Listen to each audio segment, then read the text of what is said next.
All right, are we ready? All right, so U4D1, 12-12.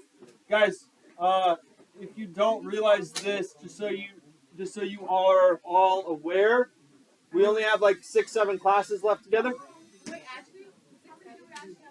Six. So today is day 7, and then we have 6 more left together. So yeah. So we are going to do our last. We're doing our last unit. What we're going to work on is feeling the Bible and connecting the Bible to ourselves. All right. We're entering into the Ketuvim. Today we're talking about Job, but we're entering our final part of the Tanakh. That's the Ketuvim. Oh yeah, as a reminder, if you got an A on the exam on that written portion, if you got an A on that, which all the grades are in, you need to let me know today. I can give you one of those stickers. You have a choice. Whichever, if you got an A, you get a choice of one of those stickers. All right, so we're entering the last part, the Ketuvim, or the writings. Now, in the Protestant Old Testament, we call these the wisdom literature, the books of wisdom, but it's the writings. These are a group of texts about wisdom. All right, this is a very important chunk because the previous units that we've been looking at feel more distant for us, right? They feel like they're towards ancient people and they can be applied to us, but they feel much further away. These texts, the Ketuvim, are a lot more relatable because they're all timeless truths. And specifically in today's story, we're going to get a really good parable that is going to tell us some things about wisdom. But first we have to say, what is wisdom according to the Hebrew Scripture, according to the Tanakh? Can anybody guess, what does it mean to be wise? Anybody want to shout out a guess? Smart? Okay, anybody have another guess? What? Honest? Intelligent? What do you think wisdom would be? All right, wisdom, according to the Tanakh, is the pursuit of righteousness. The pursuit of righteousness.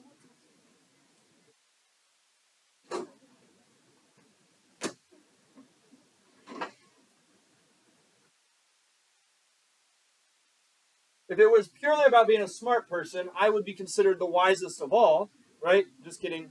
But wisdom is not just about being smart. It's not just about being honest. It's about pursuing righteousness or the pursuit of Yahweh, following in what he says. All right? Wisdom, according to the Tanakh, according to the Bible as a whole, is following what God commands. It's following God's laws. That's the point of wisdom. So we're going to look at this today when we look at the book of Job. One of the questions we're going to ask is, all right, actually, before I get into this, we're going to ask a question today about suffering. We're going to ask that, how do we suffer with wisdom? How do we act in wisdom? The wisdom texts are all about being wise in all things, right? It's having wisdom and righteousness in all ways, in all things. So here's what we're going to talk about today is the book of Job. All right. Job is a parable about suffering. All right, Job is a parable about suffering. I'm going to give an explanation of what a parable is. Who knows what a parable is off the top of your head? The stories, what else?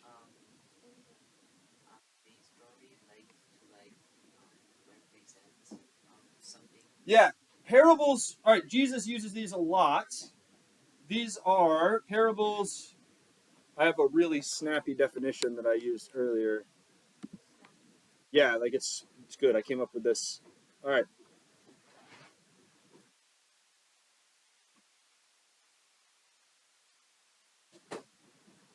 All right, parables tell timeless truths,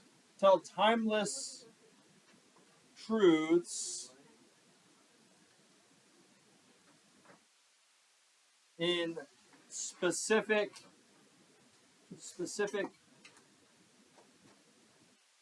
cultural stories. All right. Parables tell timeless truth, meaning whatever's true in the story remains true in all time. Right? Whatever is true in the story, whatever the truth of the story is always true for all time. But the story itself is locked into a specific culture and place. Right? We've looked at this kind of thing a lot, where the specific. Can you wait just a little bit? If it's an emergency, go ahead and go. But try to hurry back. I really do want you in this class as much as possible today. You're gonna be really helpful. So I want you here. All right. It is cultural stories. The book of Job is one of these. We believe. All right. Can I go ahead and start erasing stuff, guys? No. Just at the top. Okay. I'm gonna erase above the wisdom stuff. All right. So here up. All right. The book of Job.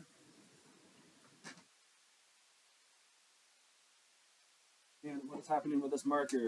Can I change colors? Is that gonna? Yeah. All right. Job, oldest beginning writing. All right. Oldest text. Beginning writing. I don't know exactly how to say this. It's the oldest text that at its start, right? It was started before any of the oldest texts, any of the other texts. We believe Job and the story and legend and parable of Job is the oldest story in the Bible. It's probably been around the longest period of time. However, oldest text to be at the beginning of the text. However, book is completed. I'm going to put an ish here because is completed ish toward end of exile. All right.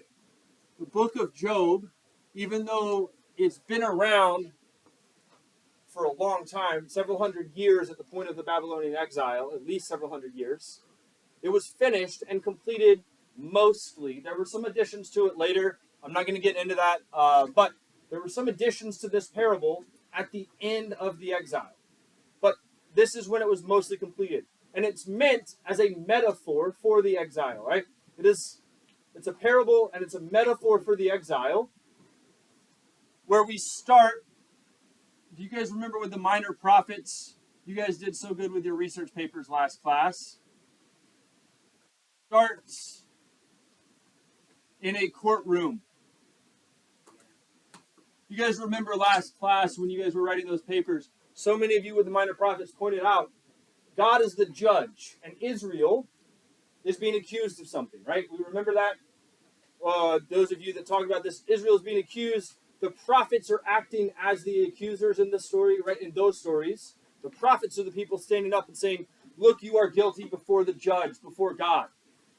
So this starts in a courtroom. God is the lawyer. All right. Yahweh is the judge. Yahweh is the judge. This is part of how we know that this book is a parable. Not only is it written like one, but it starts with God as a judge. God's not a judge in this way, right? What does it say? It's not the oldest. Oldest text, beginning writing, meaning I didn't know exactly how to word it quickly, but basically it's the oldest. It started being written before any other text, but it was finalized after most others. Yes. Lawyer. So God's the judge here. I said lawyer, but I meant judge. God's a judge. However, we get another character. We get the Hebrew name for it. All right. It is El Satan. Now, here's what I want to say. El in Hebrew means the. This is a character.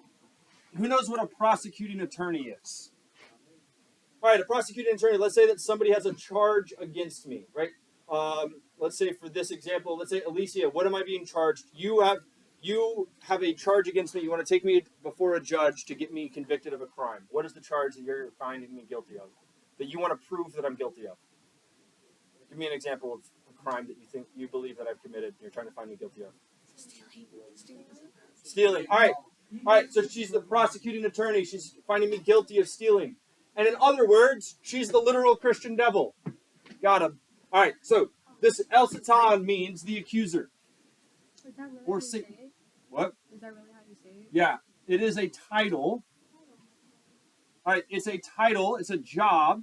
It is not some guy with a red pitchfork, but Satan, or the Satan, is the accuser. Prosecuting attorney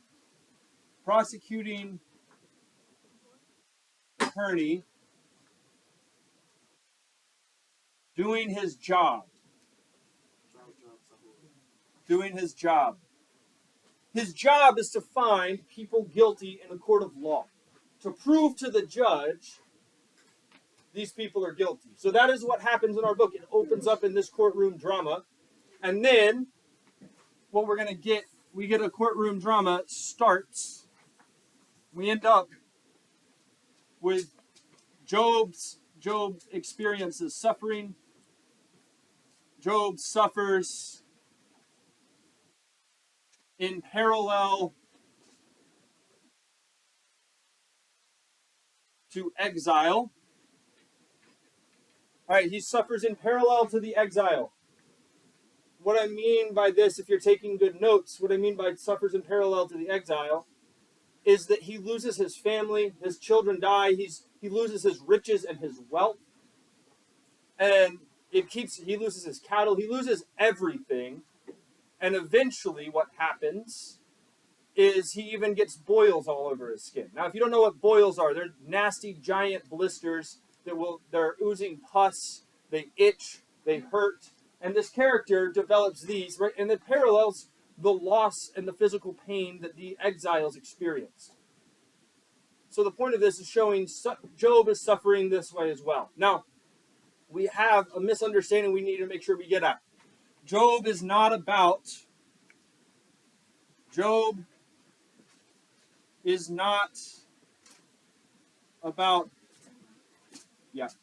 why we suffer. Job is not about why we suffer, but how we suffer. All right, Job is not about why we suffer. It is not because the devil is tempting us or something else. That is a misunderstanding if you read this book. The text is saying not about why we suffer, but how we suffer. In other words, how to suffer righteously. Right? How do you suffer in a way that honors God? And I'm going to give you some spoilers here, but we go through grief. We go through grief as Job, and in trust, submission. We end in trust and submission to God. This is the point. But here's what I want to stress. I want to stress something really aggressively. The book of Exodus was all about God being holy and other, right? God being worthy of worship. And one of the reasons God is worthy of worship is because God can handle our grief. All right. God is big enough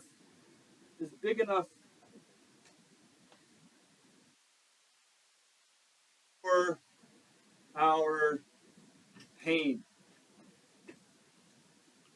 All right, God is big enough for our pain and grief. This is the point of this text. God can handle it.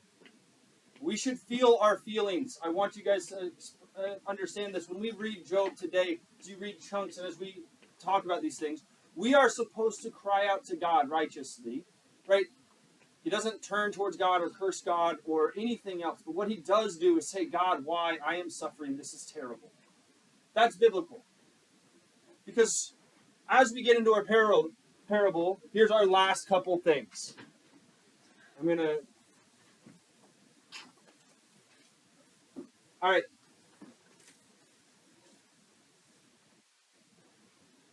Each of Job's friends, each of Job's friends represents worldly wisdom. Worldly wisdom. Or incorrect suffering.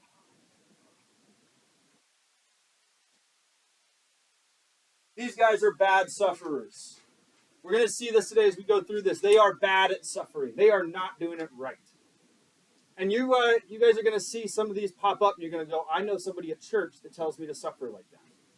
You're going to say, I have a friend that tells me to go through pain like that. They're wrong, according to biblical wisdom. The point of biblical wisdom is to feel our feelings, go through it, and ultimately get to trusting God. But we should go through our feelings first, right? So we're going to do this today. We're going to explore this idea. We're going to keep classroom discussions going. So here's what I'm going to give some quick instructions, exactly what we're doing today, why we're doing it on notebooks, because every time we do this, I've done this on Chromebooks, I get students flagged with social work. You'll see why in just a little bit. Because I'm going to give a made-up scenario, and we're going to respond to each of the prompts in the voice of different characters. All right. So we're going to start with Job chapter 3. I'm going to read Job chapter 3 out loud to you. You guys in your groups of 5 at your tables. So Kamsi, now that your people have all moved, I need you to grab your notebook, move over here with them. What? When Natalia gets back. So what we're going to do in groups of 5 is I'm going to give this. You guys will give this prompt, and you will respond in the same voice and attitude that Job does. Then I'm going to break you guys up. You'll stay in your groups, and I will tell you each person which character you are, and we're going to do the same thing, and we'll go back and forth and argue as classrooms. What are we supposed to suffer like? Blah blah blah. Does this make sense? Kind of. All right. So I'm going to give I'm going to read Job chapter 3. Open to that. It's page 460 or something. No, sorry, 423, I think. 426. I'll read Job chapter 3. Then I'm going to give you a quick scenario to respond to as if you are Job. At last, Job spoke, and he cursed the day of his birth. He said, let the day of my birth be erased, and the night I was conceived. Let that day be turned to darkness. Let it be lost, even to God on high.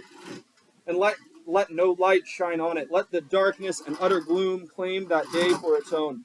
Let a black cloud overshadow it, and let the darkness terrify it. Let that night be blotted off the calendar, never again to be counted among the days of the year, never again to appear among the months. Let that night be childless. Let it have no joy. But those who are experts at cursing, whose cursing could rouse Leviathan, curse that day. Let its stars remain dark. Let it hope for light, but in vain. May it never see the morning light. Curse that day for failing to shut my mother's womb, for letting me be born to see all this trouble. Why wasn't I born dead? Why didn't I die as I came from the womb? Why was I laid on my mother's lap? Why did she nurse me at her breasts? Had I died at birth, I would now be at peace. I would be asleep and at rest. I would rest with the world's kings and prime ministers, whose great buildings now lie in ruins. I would rest with princes rich in gold, whose palaces were filled with silver. Why wasn't I buried like a stillborn child, like a baby who never lives to see the light? For in death the wicked cause no trouble, and the weary are at rest. Even captives are at ease in death, with no guards to curse them. Rich and poor are both there, and the slave is free from his master. Oh, why give light to those in misery and life to those who are bitter? They long for death, and it won't come. They search for death more eagerly than for hidden treasure. They're filled with joy when they finally die, and rejoice when they find the grave. Why is life given to those with no future, those God has surrounded with difficulties? I cannot eat for sighing. My groans pour out like water. What I always feared has happened to me. What I dreaded has come true. I have no peace, no quietness. I have no rest. Only trouble comes. All right. Think of that in your. What you guys are going to do is discuss as a group this following scenario. You're going to respond with a similar attitude. Now, we have to keep it school appropriate, which means, as tempted as you may be to make suicide jokes, don't. All right. So we've read Job chapter 3. Let's say this. I know you guys don't mostly have jobs for most of you, but let's say that you do, and you're driving home in this scenario. You're driving home. Your car breaks down. You had a long, terrible day at work. Driving home, it starts pouring rain, and your car breaks down. You don't have enough money to pay for the repair. So you walk home in the rain and the dark, and it's terrible. When you get home, you find out that your family dog has died. So you had a really bad day at work. Then, when your car breaks down, guess how much money you have in your bank account? $0. So you can't pay for the repair. Your phone's not working, so you have to walk home and you find out your family dog died. That's your scenario. I'm going to give you guys 5-ish minutes.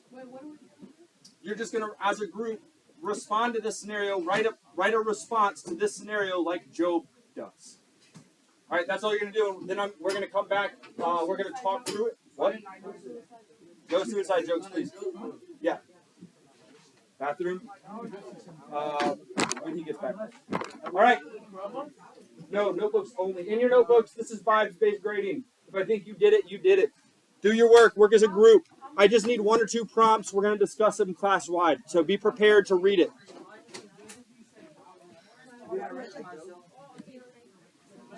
Yeah.